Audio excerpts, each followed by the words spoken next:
Happy Tuesday to you. Good morning and welcome into the show. Hope you're having a great start to the day. If you're in St. Louis, Missouri, thank you so much for my 30 years of dedicated viewership. If you're outside of our area, welcome to the show. I spent 30 years right here in St. Louis, Missouri in TV and radio, and then stepped away 3 years ago to start a show that's going to serve you, right? Inspiration, motivation. We're going to talk about stories that might sound similar to a story that you've gone through. So we're going to take you back 6 years. You remember what happened in 2020? Many of you struggled, and maybe you still are mentally, but physically, mentally, and spiritually. My guest today is going to talk about what he went through. We're going to discuss long COVID and, literally on his deathbed, but how he got saved in many ways, not just physically, but from a spiritual realm as well. That's coming up for you this morning. You do not want to miss that. We, of course, have news you can use, and we'll talk about the big show on tap tomorrow at the Vault Luxury Resale.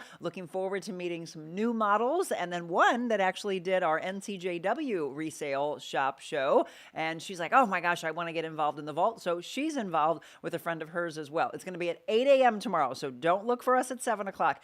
8 a.m. It's really one of the fan favorites. Everybody says they love those makeover shows. So get ready for that tomorrow. What's the weather going to be like as we head over there? Today in the low 50s, and it is breezy. I was watching the flags just flip all over the place. 61 will be the high for us today. We do have a slight 30% chance of an evening shower, so look for that. Tomorrow, the wind chill will be in the 20s, so it's going to feel very cold. The high will be 41 with some clouds mixed in, and then it gets extremely windy. Look at this drop from tonight's low of 41. Tomorrow's low, 18 degrees, folks. Yes, we are in winter, and we have been very spoiled.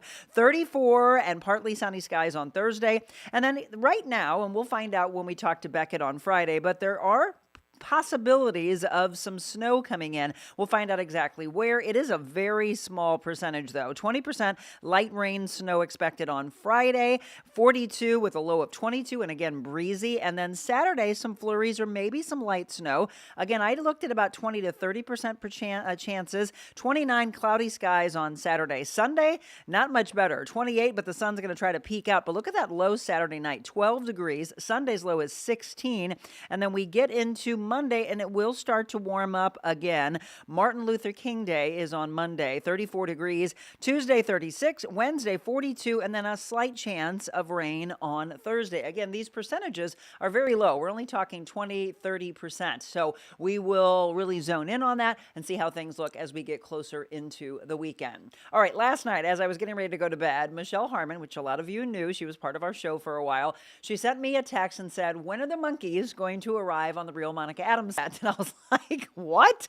So evidently people are posting pictures, obviously AI and they're fake, of these monkeys all over the place in people's businesses, etc. Those aren't real spottings, but there have been spottings of these monkeys. Have you heard the story? I first thought it was a joke and then realized, nope, only in St. Louis. There are vervant monkeys on the loose in St. Louis. So what do you do if you see one? How do you stay safe? Authorities are saying leave them alone, that they can be very dangerous unless they have a personal connection to you, which obviously they don't. Again, this is true. These monkeys were seen in North St. Louis, and now who knows where they are. One at least had been spotted, but they say there may be several others. There was a man with the Wildlife Command Center in Imperial that spoke with our friends over at KMOV. He said he's removed animals from all sorts of houses across the area. Never owned one, but he has fostered them before. And they, again, are stressing, do not go up and try to capture them yourself. Again, it's important to call your local authorities and say that you've spotted them, take pictures, maybe put them, but the best thing is let the authorities handle it. Don't try to catch them on your own. How the heck did they get here? Don't know, but this story has monkey legs. We'll let you know when they do in fact catch them, if they catch them. Okay, we talk about recalls a lot. This time there are multiple ones. I'm going to take this link, by the way, and post it in the comment section, because not only is the BMW brand getting involved in the recall, but now this particular post that I'm going to drop for you has several, according to the National Highway Traffic and Safety Administration. We're talking about BMW because if you look in the news, BMW is pretty much all over the news today. But Subaru, General Motors, Audi, Honda, they're showing recalls, as well as Volvo, Nissan, Honda motorcycle, again, and many more. So look right now, because I want to know if your vehicle is involved in this. You will get a notification if you are involved in a recall, and you'll be able to know exactly what to do. But if you do own a BMW, two separate ones, they're issuing a recall on 9 models for potentially faulty airbags, and that's going to be the 2014 4 Series Coupe, 3 Series sedan, as well the 2 Series Coupe vehicles. The head airbag inflator may fail at the weld joint, which can cause gas to leak from the inflator or result in an inflator rupture, increasing the risk of injuries. Dealers, by the way, of course, will replace the head airbags free of charge. Owners will receive their notification letters coming up in February. That's the one that I saw all over, but I dug deeper at Kelley Blue Book this morning and saw that there is a recall of the X3 over steering wheel movement when it is stationary. Not good, right? So it's 2025, 2026 model years of their X3 SUVs. By law, dealers never charge for the recall repairs. Again, you will get a notification. They're not aware of any accidents or injuries related to the problem. So that is the good news. Okay, how many of you shopped at Value City Furniture? I did many, many years ago when I bought my first home. Well, unfortunately, you're not going to be able to go there any longer because all Value City Furniture locations are closing following a liquidation. That announcement was made over the weekend. American Signature Incorporated, that's the parent company, said they're closing all 89 of their stores. That includes 79 locations across 13 states and all 10 American Signature Furniture locations in 2 states. The parent company filed for bankruptcy in November of 2025. It's unclear when the store's final days of business will be, but maybe you can get some good sales before they do close their doors. So I saw what is happening all across the United States, and we talked just the last couple of weeks of what's happening right here in Missouri with regards to the flu. Now, today we're going to talk about COVID and what happened to a man 6 years ago, but flu cases, as well as COVID, as well as the norovirus. That's what I'm hearing from everybody. Have you gotten it yet? If not, they're saying it hasn't even spiked. Yeah, that's not that's not good news at all. The CDC saying flu activity hasn't peaked yet amid a record-breaking season. I mean, look at that, depending on where you are in the United States, where it is most high. Right here in our area, unfortunately, it's very high in Missouri and Illinois. It's going to be a very long, hard flu season, according to many in the hospital industry. Again, we're talking about 44 states reporting high activity, down slightly from a week ago. Flu deaths and hospitalizations, though, unfortunately rose. Again, we always like to know, you, my viewer, are you dealing with this? Some people saying they're into 11 weeks of it. That's what I heard from one lady yesterday. So if you haven't gotten it yet, please boost that immune system. Try to keep that away from you in any way you can. We love as a community to help people out. Now, I saw this particular story. This one is out of Rockford, Illinois, and there's a GoFundMe I'm going to drop for this woman. She's so young, and this is one of the things about her family, how they're rallying around her. She's got one final wish, and that is, after being told that her cancer is terminal, she wants to be buried next to her dad, an Illinois grandmother who cut her life insurance coverage because she was trying to save money, is sharing her dying wish, pleading for enough support to make it to her final resting place right beside her father. And as I said that, I just got a chill. She's 52 years old. Her name is Christy Schroeder. And, they just had her when they were in this interview looking through old pictures and talking about how she saw her trips to Disney World. And the biggest thing when she was crying in that particular screenshot that I took, she was crying talking about how she is just going to miss her children, her grandchildren. Before battling cancer, she worked as a certified nursing assistant in memory care for 12 years. So as I mentioned, very emotional story. And I know a lot of you like to step up and help in any way that you can. So a GoFundMe was set up, helping her rest in peace right alongside her father in Alabama. So I'm going to drop this in for you right now. And if you can, in any way, and remember, every dollar helps, please give to that GoFundMe and let's make her dying wish happen. Well, we just had Dot Fleshman on. We do our real estate talk. She is our real estate expert from Coldwell Banker Gundaker. So again, little shout out to Dot Fleshman. When it's time for you to sell or buy, please support our real estate expert. She's truly incredible. Now, I was talking to her Yeah, it was just last week about the median age of the first time home buyer. It used to be in the 20s. She says it's 38 now, but is it rising? Look at this. These starter homes are becoming harder to find as prices are increasing and the buyer age is raising. So, for you, have you seen this for your kids or your grandkids? Only 24% of 2024 buyers were first time home purchasers, which was the lowest in decades. So, next time we have data on, we're going to look at this first time buyer statistic decline. According to the National Association of Realtors, only 24% were first time buyers, representing the lowest share in more than 4 decades of reporting. The median first time buyer age increased to 38 years old in 2024. That's up from 35 in 2023. And again, the shifting perceptions of starter homes. She was talking to us saying that the starter home prices are now $450,000, $500,000, $550,000, $600,000.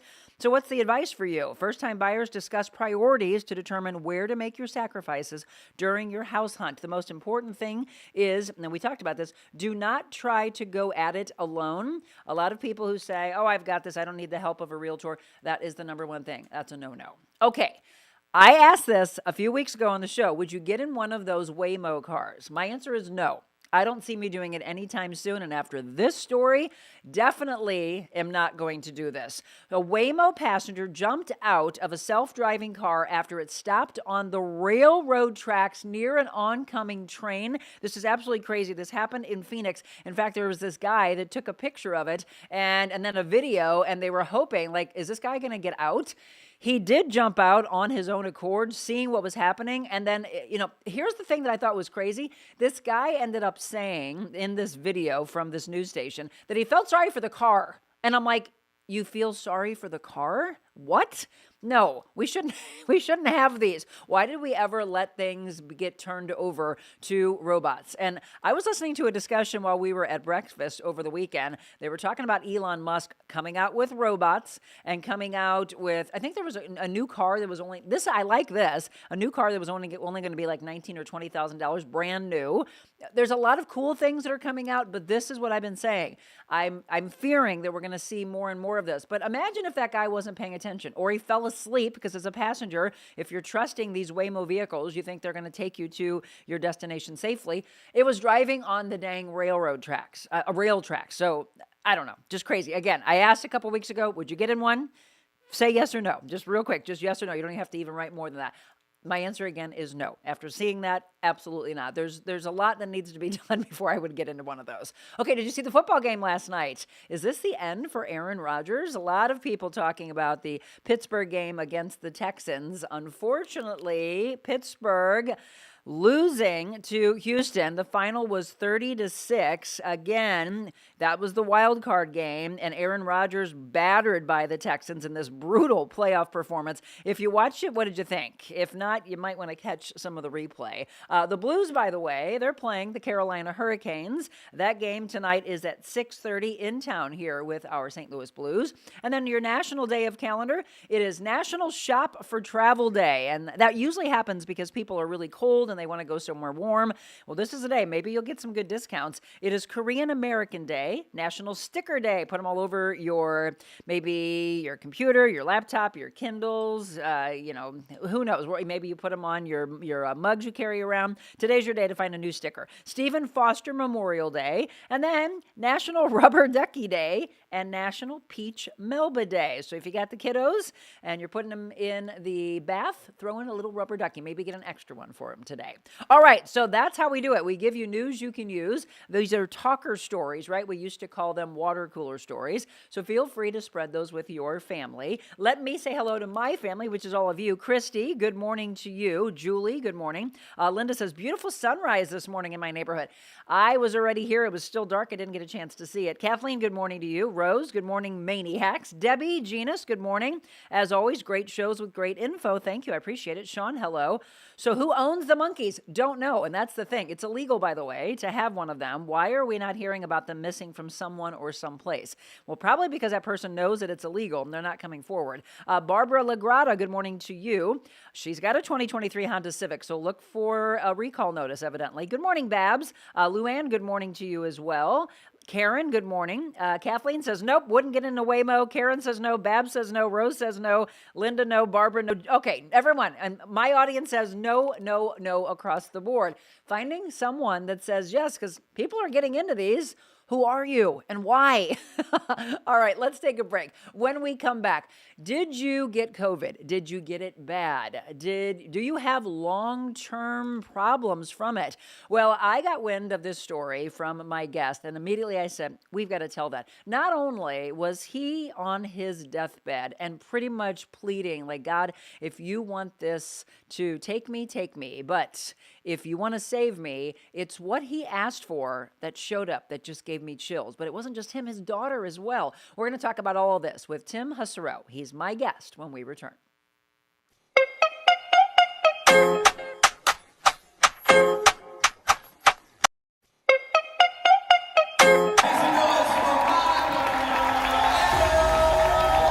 But by the end of this, I want 100% raising your hands. I'm here to empower you because you all have intrinsic value. I don't care if someone has told you that you don't.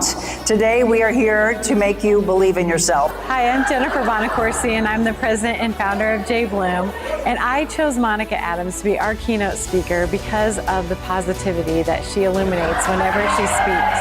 She's an amazing influence and has so much impact on these women that they are going to leave changed. It's a constant education. Never stop being the leader. If you are given the opportunity to be, and I hate the word boss, by the way, don't we like leader more? Have you all seen that image of a boss shouting behind their team and then the leader out in the trenches? And I know there's a lot of people that are thrown into your paths, and there are people who try to squash your dreams. It could be your partner, it could be your parents, your children, a boss that you've had, but you cannot, from this day forward, I'm going to ask you to not give them power any longer. So we think it, we write it, we hear it. Think right here. Make connections today. Then pave that way. You now have the awareness, so how do you pave that path? Your message, like at the end, you can be anything, but before that, be kind. Yep. My husband's a pastor, and that every one of his sermons, that's always within it. That be kind. Yep. You have to be kind. It is. Oh, you're fine. Look at this. So there's an employee out there who still thinks of you because you were kind to them. Never stop being that leader. By the way, I want to be remembered for this phrase when I'm no longer on this earth. The greatest rewards in life come from the most uncomfortable walk. God meant for me to talk to you. Oh, it's okay. You, honey, have a lot of value. And someone's told you that you don't. And I was meant to be in your life today. I've always said, I have chills. Do we all have chills? God, I say, if you can have me change one person's life, then I have done your job. I'm hoping it's all of you. But see, she's not okay for whatever reason. I don't know your story, but I'm going to tell you they're wrong. And all these women believe in you. To hire Monica Adams for your next event, email info@therealmonicaadams.com.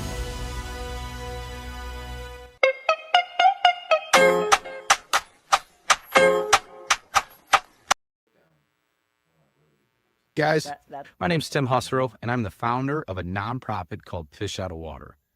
At Fish Out of Water, we help people all over the United States that have had adverse effects from the COVID-19 vaccine or long COVID get the proper care they deserve. With the numbers rising, over 19 million Americans that are suffering, we have to do more. So we've come up with the COVID-19 challenge, and I'm challenging you to take it on. Do a set of 19 of something. 19 miles on a bike, walk, run, 19 push-ups, 19 burpees. Get creative with your challenge.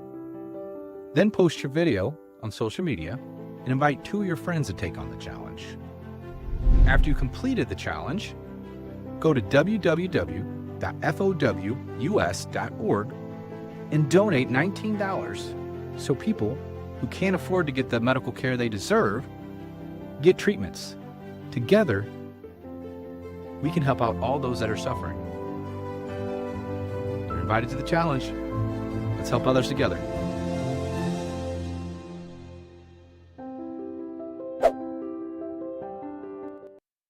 Fish out of water. Why that name? Well, you're going to find out here in just a second. I just looked down and someone said no. I was lucky to not have it. Yeah, lucky is definitely the word. Linda said, knock on wood. I've only had COVID once back in 2022. It was very mild with just a slight fever, but I may now have just jinxed myself. No, you're good. You're good. And Audra said, yes, she would drive in one of the Waymos, but just a short ride just to try it, but not near train or metro tracks now. Feel free to keep dropping comments, and we love to interact with you. So you just saw that video. This is my guest, Tim Husereau. First of all, Tim, thanks for getting up early. Tim said, I got up at 3:30 in the morning, Monica. What time would you normally get up? About 5. Okay, Yeah. that's not bad. Yeah. Well, thanks for coming in. A lot of people are always like, you could have slept in after you left TV. I'm like, no, I love mornings. I do right? too. It's I how we do get too. our, but not that early. Yeah, it's okay. It's okay. Well, so Tim and I actually just met about a week ago, and I heard parts of his story, and I thought, okay, I want you all to hear this. So some of you lost dear loved ones during the pandemic. Some of you were not able to see your children born because you weren't allowed in the hospital rooms. There was so much that in my heart I felt was so disheartening of, we look at it now, and it's still around. I know a lot of you, again, this is going to fall on the political side. You're going to weigh in and say, no, but Monica, it's this, that. That's fine. Again, it's your show. Feel free to drop whatever in. But I just look at it now of people who lost their jobs and businesses that closed down, and so much of it because there was so much unknown. Right? We are not at all saying that you weren't sick and that some people, their immune systems were compromised and the elderly, et cetera. But it is what was forced upon us. And I will come straight out and say I was forced to get the vaccine or I would have lost my job. Still can't believe that that is the case. And we're putting things inside of our bodies that we didn't know what the heck was going to do at the time or long term. Okay, so whether it was from the vaccine or it was from the illness itself. So Tim's going to tell his story of what happened to him and how many of you have been diagnosed with long form COVID and you're still dealing with it and the effects of it. So let's take you back to the beginning. So you were diagnosed with COVID in what year? 2020, December 4th, 2020. December 4th of 2020. Yes. Okay. What were your symptoms? So the first 3 days, it was just I couldn't taste anything at all. So my kids are lining up shots of hot sauce, vinegar, all the fun things, and I'm like, nope, just gone. And then the 4th day is when it hit. Yes, and when it hit at that point on the 4th day, how far magnitude was it? It was the essential of the devil crawling into my body. I've never felt evil like that, ripping me apart. And prior to day 4, I'm able to run 15, 20 miles a day. Nothing stops me. But day 4, when I get out of bed, I collapse and start suffocating, trying to get 60 feet to my kitchen. Yeah, you were an endurance athlete. I mean, we've got one of the shots that you had given me showing me, again, what he does on a regular basis. And so for you to be able to have incredible oxygen and feel strong as ever, and then on the 4th day for all of that to be taken away, what goes through your mind? It's just mass confusion because none of the information's out there about what's actually going on to us. So to search for what's happening to me in those moments it's just confusion. So I lay in bed and say, this is where I'm going to meet my maker. You were in that? Yes. Huh. Yeah. It was so bad by day 6, I think it was, a computer came into my face and my wife said, this is your doctor. You need to talk to her right now. And the doctor says, you need to get out of bed. I said, I can't get out of bed. When I get out of bed, I collapse and start suffocating. She said, we're going to call you in methylprednisolone steroid. And they did. And you're supposed to take 2 in the morning, 2 in the afternoon, 2 at night. And this is 1:30 in the afternoon. And I'm like, I'm probably going to die. So I took all 6 of them at one time, and I laid back and I took a nap. And then I just felt this charge hit my chest. And I jumped up and I went downstairs and I put my headphones on and turned Eye of the Tiger. Yeah, come and on, Rocky. I started running from wall to wall because I had so many steroids running through my body. My wife comes down, she's like, "You're gonna die," and I'm like, "I'm gonna die the way I want to die." Yeah. And so the prednisone pushed everything away for 6 weeks, so I was able to continue with life. So in your mind, it's gone. Yep. And now you're coming back to life, and you're going to be this endurance guy. You're going to be strong, and you're planning whatever you want to. Then what happens? I take my she was 4 years old, 3 or 4 at the time, on a hike at Rockwood Reservations. We get to the top of the hill, and I can't breathe. But being an endurance athlete, you know how to push through that. Right. So as I'm pushing through it, my mind starts freaking out like it did when I had COVID. And I'm like, I can't really place what's happening at this time. But after that, it slowly got worse and worse and worse until I went to my primary doctor, and she's like, yes, you're depressed. I'm like, huh, I don't feel depressed. I just feel off. Why did she say you were depressed? Because that was her. That's her answer. diagnosis? That was her diagnosis after talking to me. You're just depressed. I'm like, huh. And I'm not in full. I don't have a full understanding of my health. I believe in the medical system at this time. I'm like, I'm depressed. I know I'm not taking medication, so I'm like, I need another opinion. Right. Can I have another doctor come in? So they had like 3 doctors working in this place. They all came in and they all diagnosed me with depression. Really? And I'm like, huh. Well, I'm not taking medication, so I'm depressed. What do I do from here? Did they right away say they wanted to put you on antidepressant? Yes. Yes, that was their first push. Okay. And then, so I go out until social media, and I say, I'm not feeling well since I had COVID. The methylprednisolone steroid helped me, but now everything's kind of coming back, and I don't feel well. And then some people said, one person said long COVID, and I'm like, I have no idea what that is. Right, because this is what, February of 21? 21. And no one's really talking about that yet. You're not allowed to talk about it yet. It's not, the information's not out there for people to see. So I go see an endocrinologist, and then he goes, everything's fine in your body. You have long COVID. And I'm like, that's the second time I've heard that word. So then I go down the rabbit hole of searching what long COVID is, and I have no idea because there's no information out there. Meanwhile, my symptoms are getting drastically worse. What were you feeling? My lungs started slowing down tremendously. There was a knife being turned in my head 24/7. I now know that's from the spike protein, which we'll get into at a later time. And I just start collapsing and suffocating. And it's probably March at this point, where I'm going into my bedroom. I only get so much oxygen a day. So by March, I'm going into my bedroom, and I have to lay on my stomach and put my head to the side and start gasping for air like a fish out of water. Hence is why I created a charity called Fish Out of Water. And because I have 4 daughters, I don't want them to see the strongest person they know start to collapse in front of them, because I don't know what to tell them. Absolutely. So I escape to my room, and I do this on a daily basis, every single day. And at one point, I felt my soul leaving my body, and I'm not a full believer in God. I know there's something bigger than me.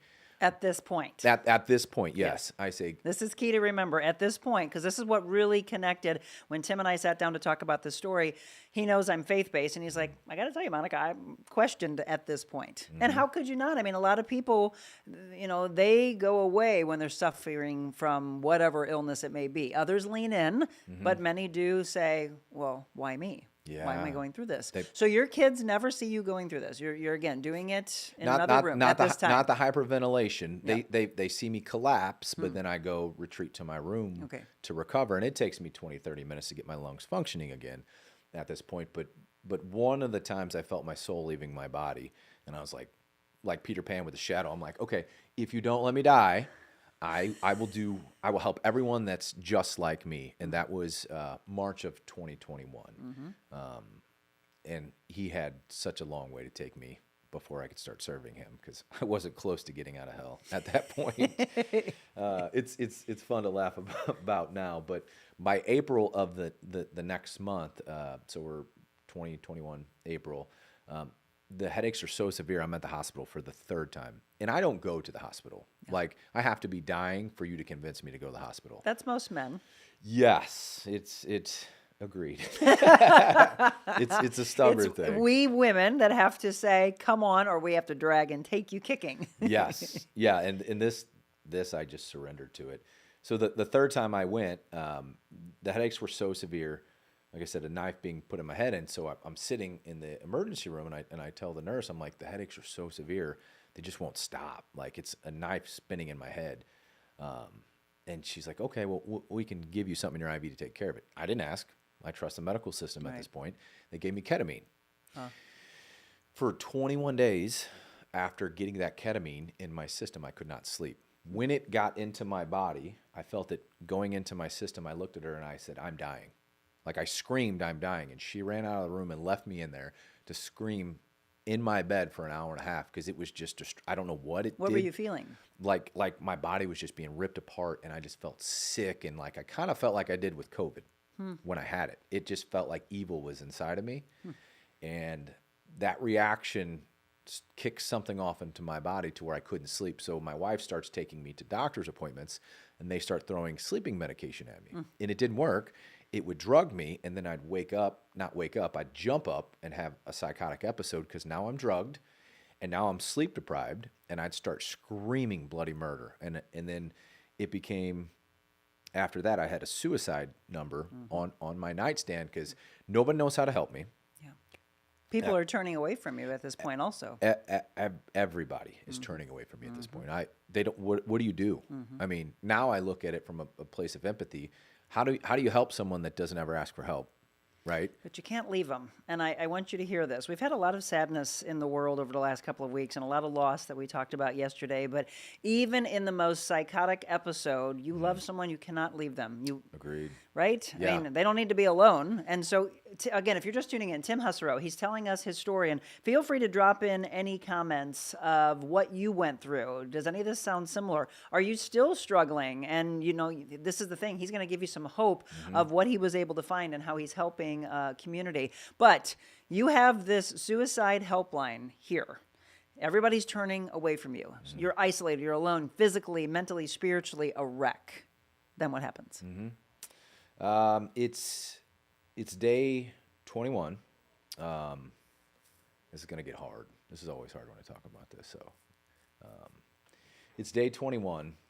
I'm reading books like my idols, the Iron Cowboy James Lawrence, and David Goggins, and I'm getting through a David Goggins book. I'm laying on the floor just reading, and I'm trying to get that mental side of me to hold on a little bit longer.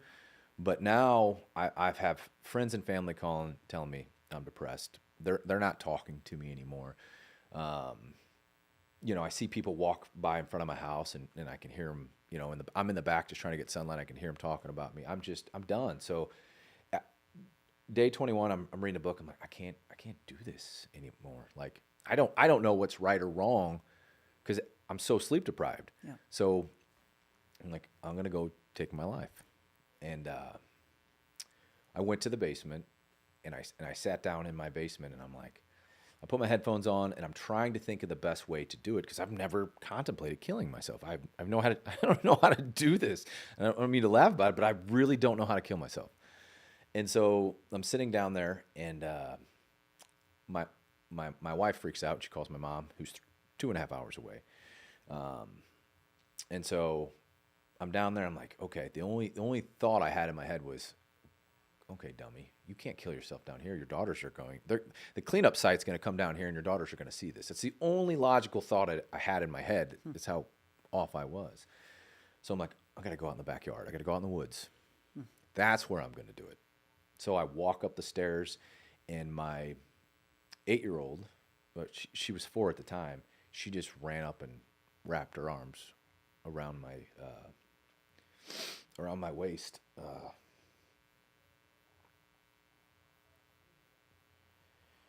It's okay. Said I wasn't going to cry today. I'm sorry. Don't be sorry. Never be sorry for an emotion. Yeah, she got me.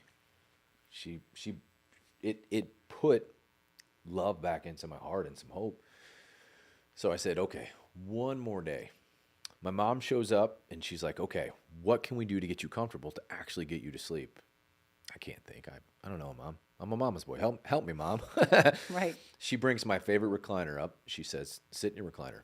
Let's watch some island shows together. And so my mom sits on the couch next to me and watch an island show. The recliner goes up, my feet go up, and all of a sudden I pass out, fall asleep. And when I wake up, I look at my mom and she's just smiling from ear to ear. And I go, I slept. She goes, you were snoring. And so that became, okay, I don't know why this works, but now start sleeping with my feet up. So the blood comes back. And so every night I'd put 3 pillows up and I'd have to lay with my feet. And I started sleeping a little bit. I mean, I still didn't have it under control, but I was at least, I mean, an hour of sleep Some kind of hope. was a godsend for me. Right. It made things make sense. So after that, the town my town realizes how bad I am. And I do a lot of things for my town, a lot of charity work. And all of a sudden, I start seeing my name on all the buildings in town. They're now raising money to send me to Mayo Clinic because it was $33,000. And Mayo's like, come here. We see this all the time. We can save you. Okay. So my town does an extraordinary thing, and I'll always, I love my town for what they did. I love everyone in it. The story kind of gets confusing because Mayo didn't turn out like I thought. Yeah. So I don't want people to think that I'm talking bad about what they did. I'm talking bad about how Mayo ended up. We'll just put it nicely. So we go to Mayo the first time. They run a bunch of tests on me. They make me wear a mask. This is the first time I've ever had to wear a mask.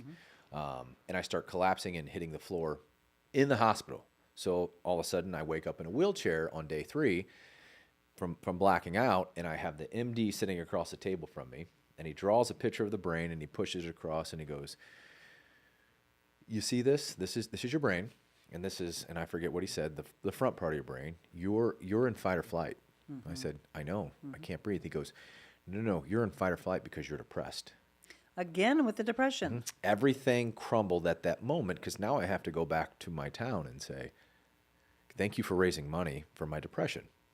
And so if I could have got myself to a bridge, and I'm laughing about it again, I probably would have jumped off because I didn't want to go back and face my town. And say that this was right. This is what they were saying. Yeah. And you raise money for depression. You're surrendering at this point because you're being told it over and over and over again. It's making you.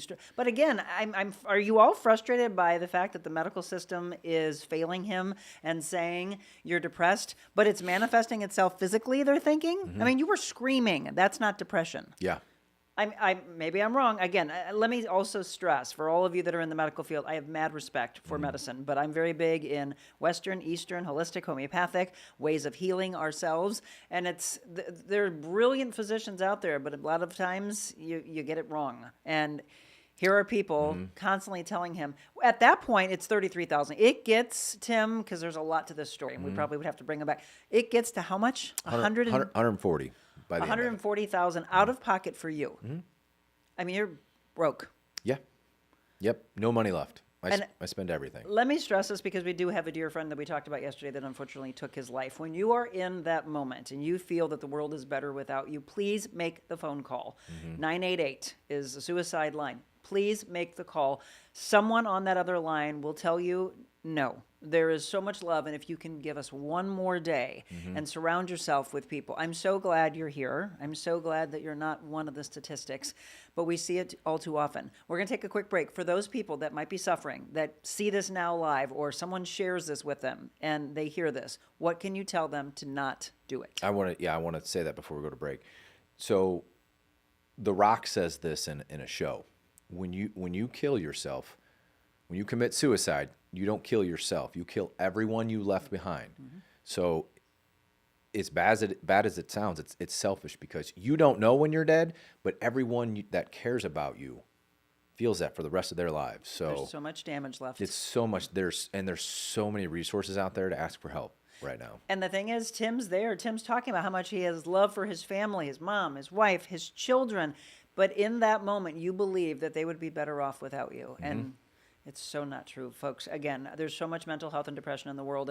And this is why, though, I'm so glad that we talk about it. Again, it's not taboo to talk about mental health. We need to, so that we can get to those that are struggling. Tim Husereau, he's telling his story, and it may sound similar to yours. Again, feel free to drop a comment into the section of wherever you're watching this morning. Ask him any questions that you want to. So much more to this story, and hope and inspiration is coming. Don't go anywhere.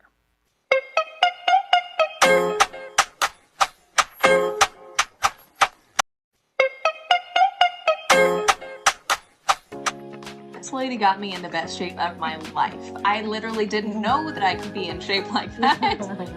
But the amount that she pours into her clients, and especially whenever you get the one-on-one training, it's mind-blowing. I mean, it was really life-changing. I learned so much about proper form, about nutrition, about just being able to invest in myself. I hired Monica to be my personal trainer, which was one of the best decisions I've ever made.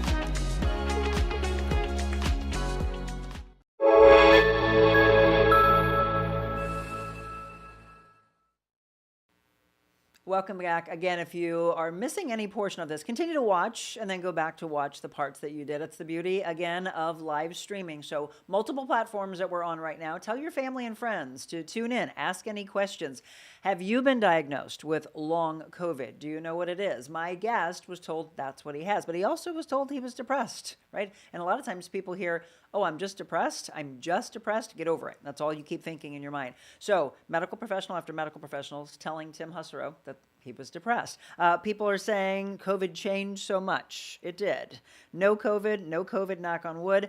It is so painful to lose someone to suicide. I have seen friends lose their adult children, and it's devastating beyond words. Tim, we just said the other day, I was talking with my guest about a week ago, talking about the younger numbers, 10 to 14-year-old, which just, I don't even understand. They are in such strife and mental health depression that they believe that these kids, that they can't go on. 10 to 14-year-olds we're seeing. And then it jumps to 25 to like 30-year-olds.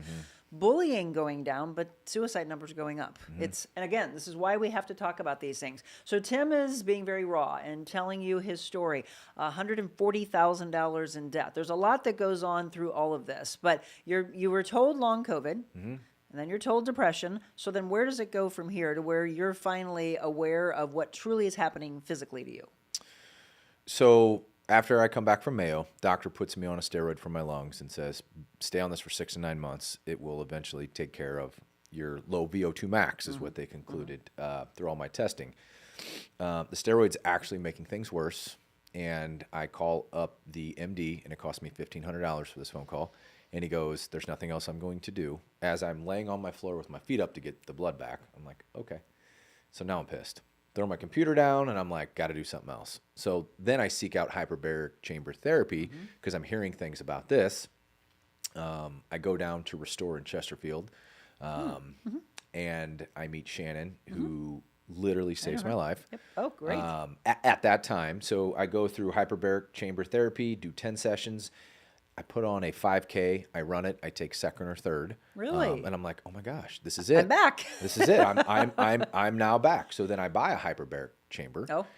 And I spent another 100 sessions in that chamber thinking more's better, right? That takes me through the winter up into the spring. And now when I get out of said chamber, I start collapsing. I become dependent on oxygen because I still don't know what's going on in my body, and I can't wait to tell that part. So it's education for people. Then I run into a doctor who says, I can help you. And she just prescribes me something without testing my blood. And now I'm in the holistic field where doctors are, these holistic practitioners are taking advantage of me, saying, it's $5,000 to work with me. It's $6,000 to work with me. I can help you. I see this all the time. Preying on it. I was a wounded gazelle, and they were lions on the safari, and they were coming after me. Well, this one doctor in particular put me on a statin. And it's a vasodilator, smart move. But without testing my blood, she didn't realize my cholesterol's supremely low. And so what it did is it gave me what you call a mini stroke. And my wife's out of town. I'm at home with the children. I'm trying to play a game, and I'm on the statin, and I'm not feeling well. I feel pounding in my head. I go over to get a drink of water. My legs buckle. I black out. I hit the counter. And then I say to my kids, take me to the hospital. And how old are your children, by the way, at that point? So let's say 18, 14... 11 and 6. Yeah, that's a lot of responsibility on them going, what in the heck's happening to Dad? Where's Mom? So Yeah. you tell them to call the... I try, but I can't speak because I just had a mini stroke. So I'm like, no. And then I start crying because now I've lost all control. I can't breathe. I can't speak. I don't have help right now at this moment. And so I wrote, take me to the hospital. They gave me a pen and paper. And so they drove me to the hospital. I go through the whole thing where the first MD comes in and it's like, we see this all the time. We can help you. Change shift. Next guy comes in and goes, this is all in your head. Oh my gosh, again. Yeah.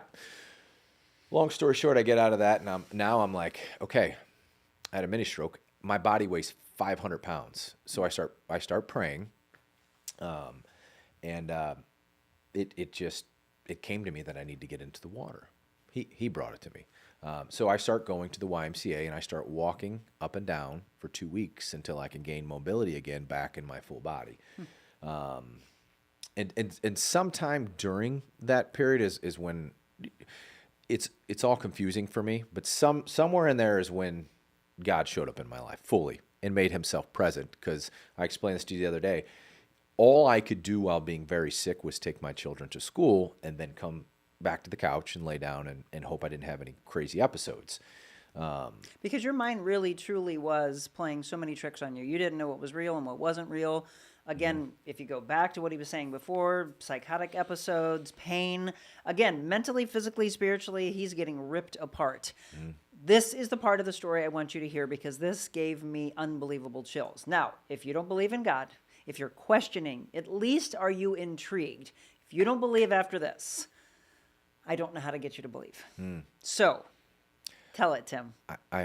You'll get woken up eventually. Yeah. I hope on your own terms. But Yes. so I'm taking, before I go to school this one day, I say, God, if you're real, send a masculine figure into my life. My dad's the most masculine man I've ever met in my life. Yep. But right now I don't have a masculine figure in my life to say, you can get through this. So I'm like, God, if you're real, send me a masculine figure. Did you lose your father? No, still alive. He just not in your life. Retired, and he's still in my life. He's just he's retired. He does like everyone else, doesn't know how to deal with this. So he doesn't show up and be like, hey, you can get through this. And your wife didn't either. I mean, when I No. say that everybody turned away, Yeah. everyone thought, I don't know how to deal with him. Yeah, they just because it's not put out to read and say, here it is in front of you. And that's why I'm such an advocate for people. Exactly. And that's why we're doing today's show. Yes. Is if you saw something similar to this, or maybe you turned away from someone back then, might be time to pick up the phone. And now too, because I really want to get into what this is doing and will continue to do for people. So I'll educate people on that. But as I'm pulling out of my driveway, lost, hopeless, just suffering, my phone rings, and it's a friend I haven't talked to in 4 or 5 years. And he goes, what do you want to talk about? And so I'm like, am I hallucinating? Like, I just prayed to God about this. So I put it in park, and he goes, But you don't tell him that. You don't say that. He doesn't. I want you to. He doesn't know Yeah. any of this happened. This wasn't put on social media. No one heard me have a conversation with God. Yes, it was you and God, and Yes. then this guy who you haven't talked to in 4 or 5 years, very masculine person that's been out of his life, calls and says, "What do you want to talk about?" What do you want to talk about? And you're like, "What are you talking about?" What are you talking about? So abrasively, he's like, I'm on my way to chop wood, and God keeps saying, call Tim. So kindly, what would you like to talk about? He might have said a more abrasive word, but we're going to keep it PG for the show's purposes. And I lost it, and he came over and spoke the word into me. Like For hours, right? For 3 hours straight. Like, and he did this day after day after day. And he ended up baptizing me a year later. Ah, beautiful. Me and my wife. Beautiful. He baptized us both. It was an amazing thing. I can't not serve God. I was lost before I found that if you're not of service, you kind of feel lost in your own soul. Like, what am I even doing here? But once you know something created you, and you are meant to serve something bigger than yourself, it takes away your anxiety, your depression, your worries, everything. Just serve it. Is this not beautiful? I mean, did you all not just get chills? Tell me how you just felt when he said those words. He prayed to God, and the prayer was answered. And God asked you to lay it at his feet, and he will deliver for you. And he did. And then here was this angel to come. And from that point forward, you said, I will do your work. I will serve. When did you start Fish Out of Water? So it got started November 8th, 2021. Okay. I didn't get better until 2023. Right. So that's when I started ramping it up. How many days was it? 800? So 828 days. And I'm going to jump right to that because there's a point where we have the conversation with Tony. His name's Tony Davis. Hi, Tony. Thank you. And so that year goes on, and I'm still going through the trials and errors and still being bled dry by the holistic part. And I have a muscle wasting disease. We know we have POTS. I'm not getting any relief from any of this. I'm laying on my couch and I'm telling people, hey, the end's coming close for me. And, some people want to hear it, some people don't. It is what it is. But I knew I was going to die. And in walks my daughter from the front door, and she collapses and hits the floor. And in my brain, I'm like, am I really seeing this? Right. She received an HPV vaccine, which is, come to find out, it's one of the most toxic vaccines you can introduce to the body. And I'll stay in my lane on that. But She's how old when she has this? she's 12 years old. And why did they give her the vaccine? Because the doctors told that At 12? At 12, yeah. Oh, yeah. They give the HPV vaccine early before they start. Yes, reproducing or however you want to. Interesting. Yeah. Did Yep. you all know that? I mean, you hear different stories, and again, I'm going to stress this. So, there's a lot of discussions today from medical side. I would welcome anybody, because I always want to do many sides of a story. If anybody wants to come and say, well, this is why we do this, and this is why we did this, feel free. I welcome you on the show, but yeah, I did not know that it was being given that young. So she's given that, she collapses. Yep. And this goes on for weeks at a time, and my wife's taking her to all the doctors, testing everything, and their diagnosis was depression. Shocker. Oh my gosh. And so we went down her throat, checked her guts, did everything, and she keeps coming back, and it's the same thing. Well, she's mirroring what I'm going through, which is collapsing every day and suffocating. I now know how to at least slow that down. We take warm baths, we put on leg compression socks, and we put your feet up when you start suffocating. So I'm sitting by my child every day. I now have hope and I have anger. I become William Wallace, I like to say from Braveheart. I'm now going to go into battle. But you see, you have purpose. Yes. Yes, that's what I hear in the story. I am lit up. I am so angry. I'm going to find a way to heal my daughter before I go jump in a grave, because I'm going to die. I feel it. But I'm mad. So I'm taking my limp body to all these different doctors. I now have this charity that's helping people out, and people say, hey, there's this doctor. He's going to speak in Vegas. You should go hear him talk. You can help more long COVID people out. So I fly out to Vegas. My VO2 max is cut in half. I have double pneumonia. Just because I'm an overachiever, I'm like, let's just make it really tough on yourself to get here. And I hear this doctor speak about things I've never heard in the medical community. Right. And this is what year? 22, This 23. is 2023. 23. Yeah, okay. we're into 2023 now. What is he talking about that you've never heard So before? the thymus gland, which is your body's, your spleen and your thymus gland is your body's immune system. Right. I've never heard the thymus gland ever talked about anywhere. I've read every medical journal there is to try to save my daughter. I feel like I have a PhD, not taking away from any doctors at all, but I've read everything. I become obsessed with I tried this supplement. It didn't work. Because my daughter is very similar to me. I'm going to figure this out. So he starts telling me about the immune system, how things work. So I fly back to Missouri. I laid on the couch for 2 weeks because flying was really hard on my body. Right. As soon as I got the energy, I drove up north to where he is at. And he introduced what we call exosomes into my lungs. I got a third pushed through my lungs and 2/3 pushed in my arm. And prior to that, I'm detoxing spike protein, which we'll get into, and I'm taking a peptide. But the third step was the exosomes. So he puts the exosomes in, and then he comes in and he gives me eggs, and he gives me hand sanitizer and Tylenol. And I'm like, I just paid a bunch of money to some guy. Why is he being so? He's being nice to me because I trust no one at this point. Sure. I'm like, this guy's being nice to me just because I gave him a bunch of money.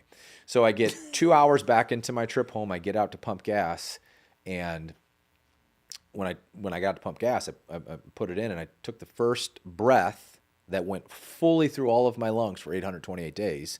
So I call my wife, and I'm screaming, crying like a madman at this gas pump. I'm like, I can breathe. I can breathe. This is so crazy. And I went and tested my VO2 max 2 weeks later, and they could not capture it because I was running for 14 minutes at an incline of 10. Oh my gosh. It goes green, yellow, red. They capture your VO2 max. My other friend did it. They captured his at 7 minutes, and he's in pretty good shape.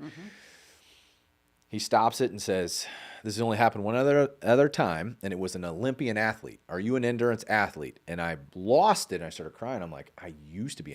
I used to be. He goes, well, you are again. And I'm like, okay, we have something that works. Let's make sure we don't have any side effects, and then we'll give it to my daughter. Right. So we go back to the bank account. No side effects. I'm like, oh, we don't have any money to give it to my daughter. Oh, I love this. I'm going to take a break. I Yeah. love this part of the story. Again, I love to tease. Yeah. We're going to take a break. It's this other angel that steps up, and he would have never seen this, of who said, I have money to pay for this, and I'm going to do it. That part of the story is coming up.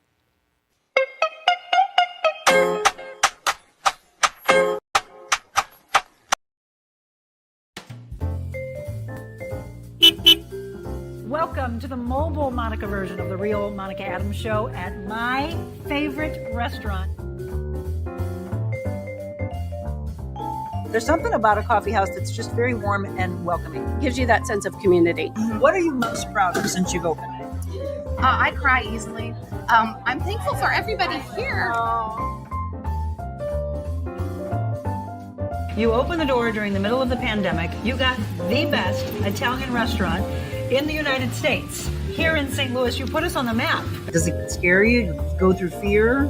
Terrifying. So how do you get past the fear? We find something to laugh about.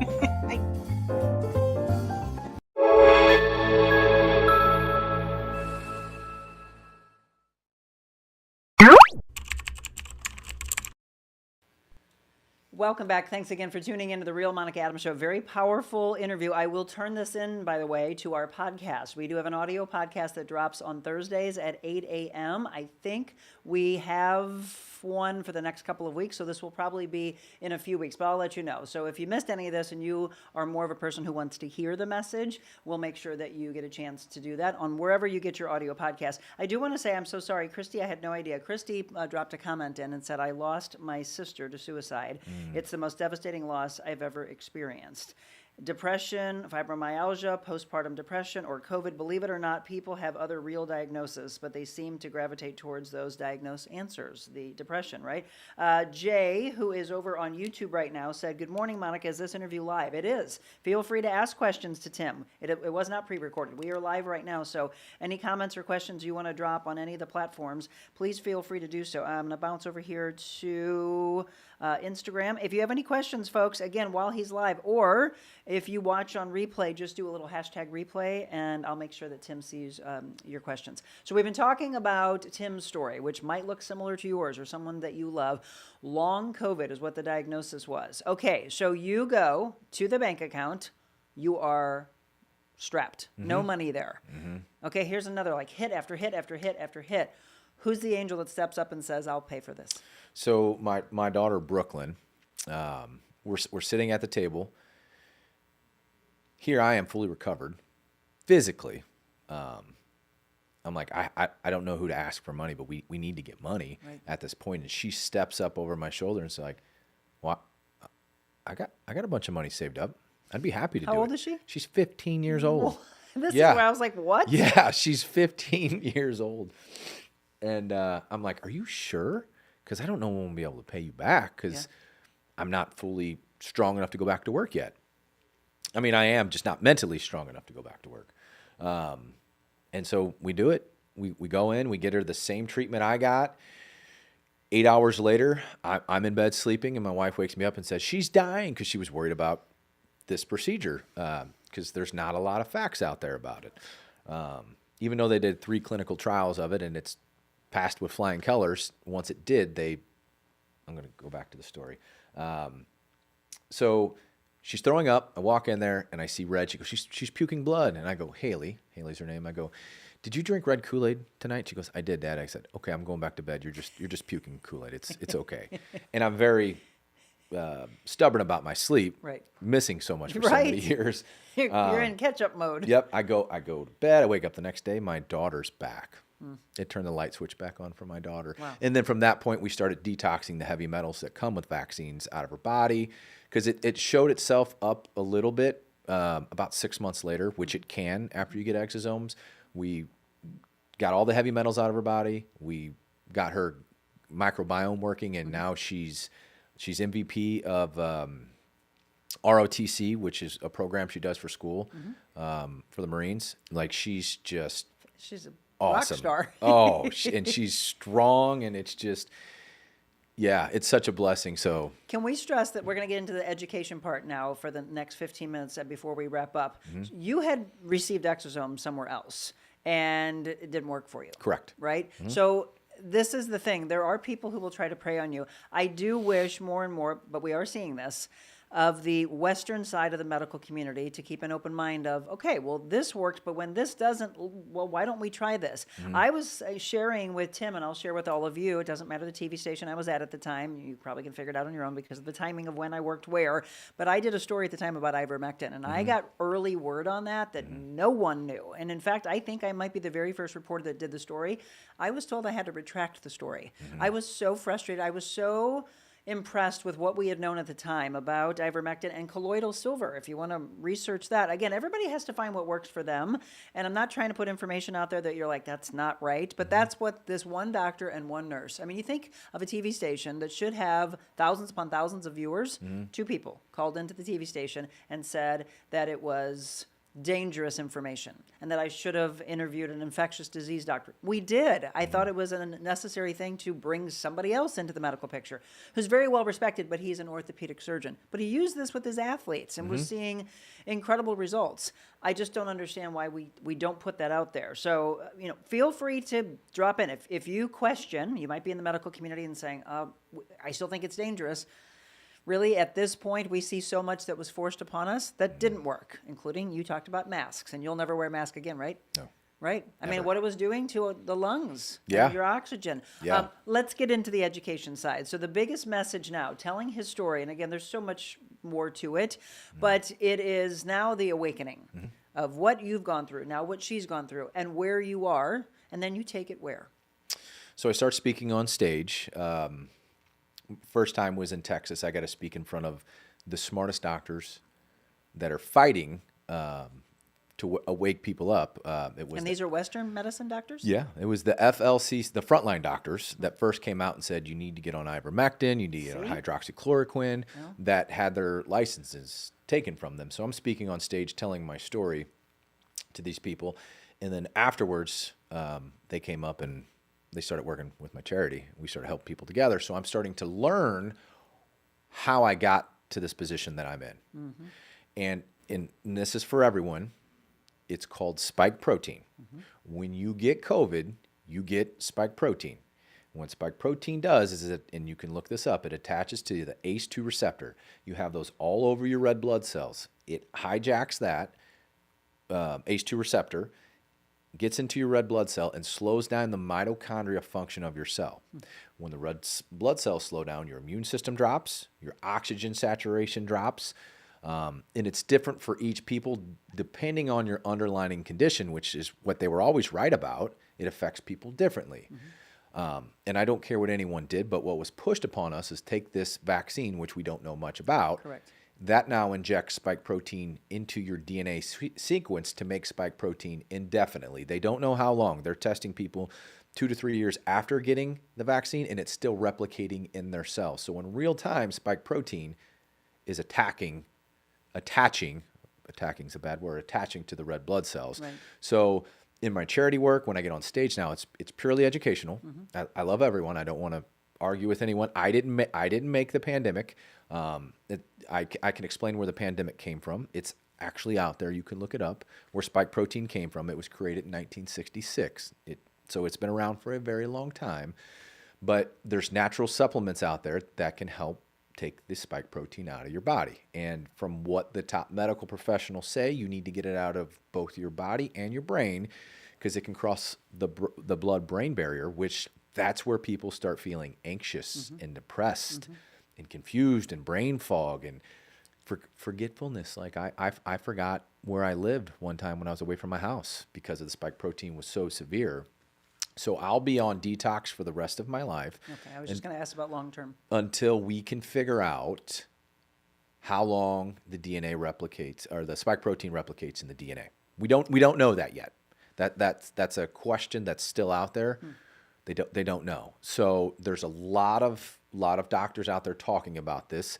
But that's huge, by the way. Yeah. Here we are, we're approaching, because the world shut down March. Well, all the restaurants closed on March 20th, by the way. I only know because March 19th is my birthday, and I'm like, I'm going out one last time. So March 19th of 2020 was the last time that doors were open to a lot of businesses, and then we were all at home. Then depression set in for so many people in a whole nother realm. Yeah. But here we are almost 6 years later, and I feel it beneficial. Feel free to weigh in if you don't, but I feel it beneficial that we are talking about this now. People are looking deeper into it. I still don't know, all of us that got the vaccine, whether it was forced upon you or you made the choice to get one or two or multiple, what it did to us. We don't know long term yet. I mean, that is where all the discussion is from the medical side. I do want to ask this, as you take the stage and you have people in the medical profession there, whether it's Western, Eastern, or wherever they fall, it can be very controversial.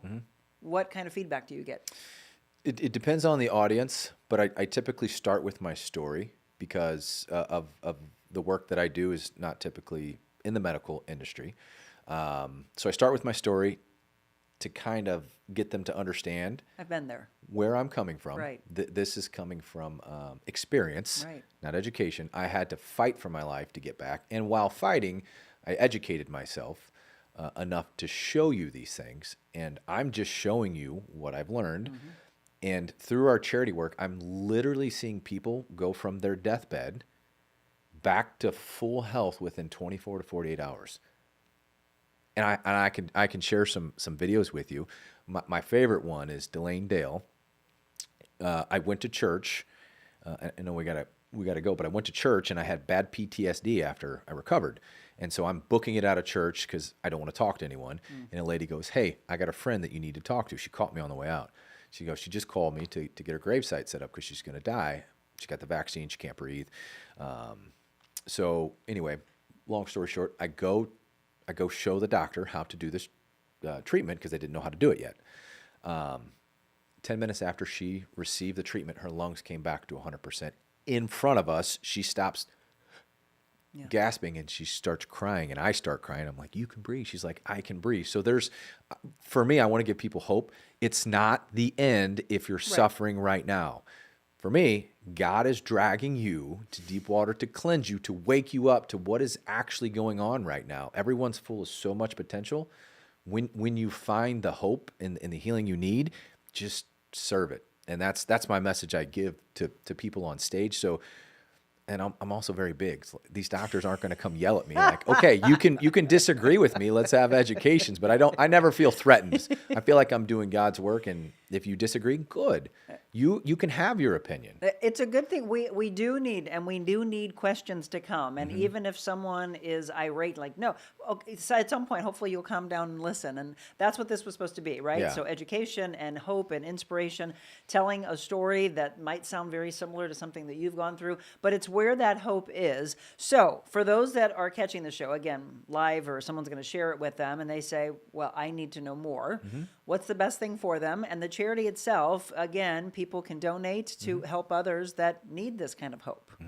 Yeah, and so the charity's set up to where right now we have videos on there. You can go to the people's, and you're not donating. So Monica, if you're on there, you're not donating to your bank account. Right. You're donating to an account set up for you. Once that account has money in it, we'll have a conversation and you'll say, "I want to go see a doctor." Well, I'm going to have a conversation with your doctor to make sure that they're actually for helping you and not for taking the money. Yes. So we don't pay for people's past due rents. We don't pay for people's bad habits, because you could get caught in a cycle. Hey, I can't work and I still need to get my food and my alcohol. We don't, it's all for treatment. Right. Is basically what we do for the charity. So, they can reach out online if they need help. I field about 20 to 30 calls a week on my personal line, so I'm not giving that out right now. No. But this is the new norm. right? Long COVID will become the new norm, and it will present itself.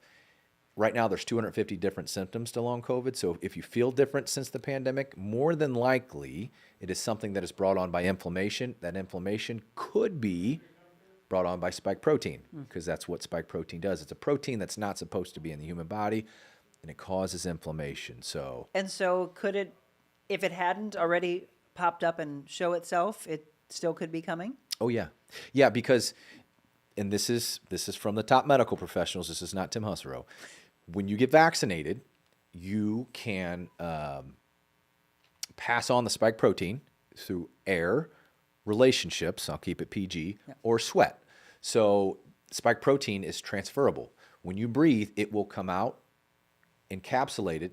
They've created it so well that it stays encapsulated. If someone walks by it and it's on the ground and they can kick it up, 15 minutes later, they can still inhale it. Wow. They have the blood testing to show this and show that it's proved. Dr. Scott Marsland is one of the top, it's called shedding experts in the whole world. And he can show you study after study after study. Dr. Scott Marsland. And where is he? I don't know his state. He is actually Pierre Corey, Dr. Pierre Corey's nurse practitioner. Okay. Yeah. All right, we'll look into that. We can drop that into comments, by the way, later. You had mentioned some videos also. I'll have Tim share those videos, post-show as well. So for people who have lost all hope, you're just trying to say don't, right? Absolutely. There's so much you can do. Before we wrap up, and I'll let Tim, as a lot of you that watch the show on a regular basis, you know that I let my guest pick the devotional, so I'll let Tim choose that in just a second. Tim is also, and I do want to give this some notoriety, Tim has also started something that's very near and dear to my heart on Tuesday evenings for you men, and I want you to know this. He has guys who are very manly men that come to this, whether they're kicking and screaming, and maybe a friend brings them along, and they swear they're going to step into this group, and I'm not here to talk. I'm not going to talk. And then he says 2 hours later he has to push them out like they're schoolgirls, like, say, stop talking. When did you start this group of, again, wanting their men to be there for men? About a year and a half ago. A buddy and I started it, and it just kept growing and growing and growing. Men bottle everything up. And they feel it's their duty not to give it to anyone else. But by bottling up, you're hurting every single person you come across. You're somehow bleeding on them and not even knowing you're doing it by snapping. It's when we sit with other masculine men and let our emotions out that we actually start healing. So I've completely cured my PTSD with sitting with other men and laying my shield and my armor down and being like, I'm vulnerable. Here's what I'm suffering with. Right? Because it doesn't serve you or anyone else. And again, I'm on a mission to get men to talk. I'm on a mission to get our military, our first responders, our true heroes that are out there that have seen things we've never even can wrap our brain around, that they just need to, again, lay at the feet of the Lord and let him carry that for them. He has, again, that's what he does for us. And again, I understand that if you're not a faithful person yet, at some point, I hope you will get it, but it has to be on your time. We're talking about men as young as, I think, would you tell me, 20? 20, yep. To 20 mid-60s? Yep, mid-60s. So if they want to, they're intrigued, and now they're like, all right, maybe that's what I need in my life. How would they get involved in this? So it's on our website that we have out in Pacific. I've opened a healing center, so they can go on the healing center. And what's the website? Homehealingcenter.com. H-O-M? H-O-M. Yep. Home, not H-O-M-E. Yep. Homehealingcenter.com. House of Medicine Healing Centers is what it stands for. And it's every Tuesday evening? Every Tuesday at 6 o'clock. Okay. Yep. We do not miss one. I want you to be a part of that. There's a lot of things, and again, we are just in the first hour of this getting out. So as it has legs, and you watch and scroll, and you catch this maybe lunchtime or later this afternoon, into the evening, and in the coming days, share this with your family, with your friends. For those that have lost all hope, I hope that Tim has given you hope again. It'll be eerie to see what happens in the book that you choose. So, Tim, these books are 100 Days to Freedom books. They're from Stephen Arterburn. One is Healing, which I just picked up this past weekend. One is Fear and Anxiety. One is Shame. We have Depression, Anger, and Overeating. Which one are you feeling for your own story that you feel that the world needs to hear? Mine would be fear and anxiety. Okay. So I picked up the book Healing, and if you all heard yesterday, it's because we are on day 98 of that, which means that book is almost finished, which now healing might start to take the place of it. But we will do that because that is what the world has been riddled with. Fear and anxiety of the known unknown. You went through so much of it for years. So 100 Days of Freedom from Fear and Anxiety, and then we'll talk about the big show on tap for you tomorrow. Thank you for telling your story.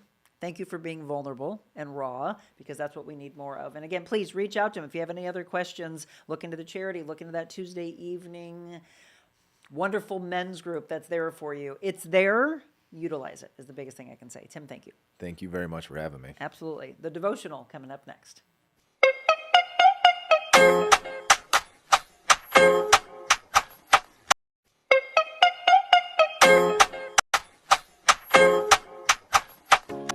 This lady got me in the best shape of my life.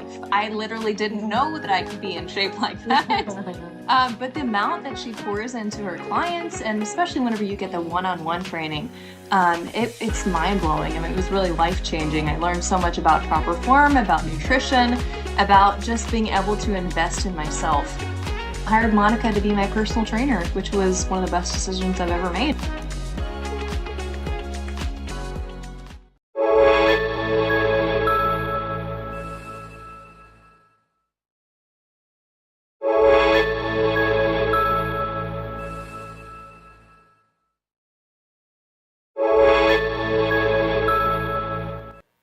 And welcome back. We are in the wrap-up of the show. Jay is over on YouTube and said, thanks, Tim, for sharing that story. I can relate in some ways. So, Jay, feel free to reach out to Tim. It sounds like maybe you have some more questions, or maybe you need to tell your own story. Karen said, very interesting show today. I appreciate it. Again, if you ever have topics or guests you would like for us to cover, just shoot me an email at info@therealmonicaadams.com. All right, Tim chose day 98. It's called Redemption. You got to chill? I just got to chill by saying redemption. Yeah. I called on your name, Lord, from deep within the pit. You heard me when I cried. Listen to my pleading. I have crazy chills right now. Yeah. Hear my cry for help. Yes, you came when I called. You told me, do not fear. Lord, you have come to my defense. You have redeemed my life. Wow, did he choose this one today? When we walk through a long season of fear and anxiety, we wonder if it's ever going to end. Maybe you've prayed. Maybe you've sought answers from books, from people, from God, but still felt like no one would ever come to save you. When answers come, there's sweet relief. But while you're waiting for the answers, your heartache and exhaustion are very real. So this passage, by the way, which is Lamentations 3, verses 55 through 58, it's a promise that God does hear you. He says, do not fear. If you're still waiting for answers, it doesn't mean he hasn't heard you. You actually have to trust that God is coming to your defense to save you and redeem your situation. If you're finding it hard to trust that God is working on your behalf, surrendering to him in the middle of the waiting can reduce your fear and anxiety. Just because you can't see God working doesn't mean that he is unaware of your need. We always hear it's in God's timing. Sometimes, though, you feel like the clock is ticking away. He did. If this is where you are today, please trust God to work in your life. One way to build your trust is to connect with people who can be your support. Again, we ask, don't try to go at it alone. When you're in that pit, you can isolate yourself and allow your whole life to be consumed with the problem that you're praying about. You can decide today, though, to make a move towards trusting God, knowing you cannot control it all, and that he does hear your cry for help. Barbara Johnson says, live every day to fulfill your personal mission. God has a reason for whatever season you're living through right now, a season of loss or blessing, a season of activity or hibernation, a season of growth or incubation. You may think you're on a detour, but God knows the best way for you to reach that destination, and he'll put the path right there before you. Charles Spurgeon said, to trust God in the light is nothing, but to trust him in the dark, that's faith. Today's prayer, Lord God, I am crying out to you in my pain and distress. You know my situation and you know my fears. I release them to you, knowing you will redeem them for your glory. Amen. Amen. That was the perfect one. Yeah. I don't like to use the word perfect, but it absolutely was. So We're on day 99. We only have one day left. Tim and I were discussing this. I was thinking of gifting the book to someone. That might be what happens. Or because it's chosen so often, I may still leave it on set, even though we now have a new book for you to choose, which is 100 Days of Healing.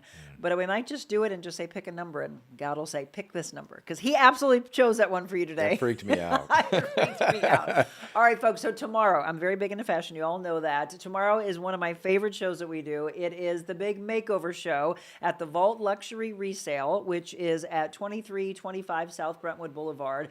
And I went over there the other day, and these purses may or may not still be there for you. They are very well known for these luxury handbags, jewelry, beautiful clothes, shoes, this awesome denim bar. You want some cowboy boots? He's got cowboy boots on today. They got some cool cowboy boots as well.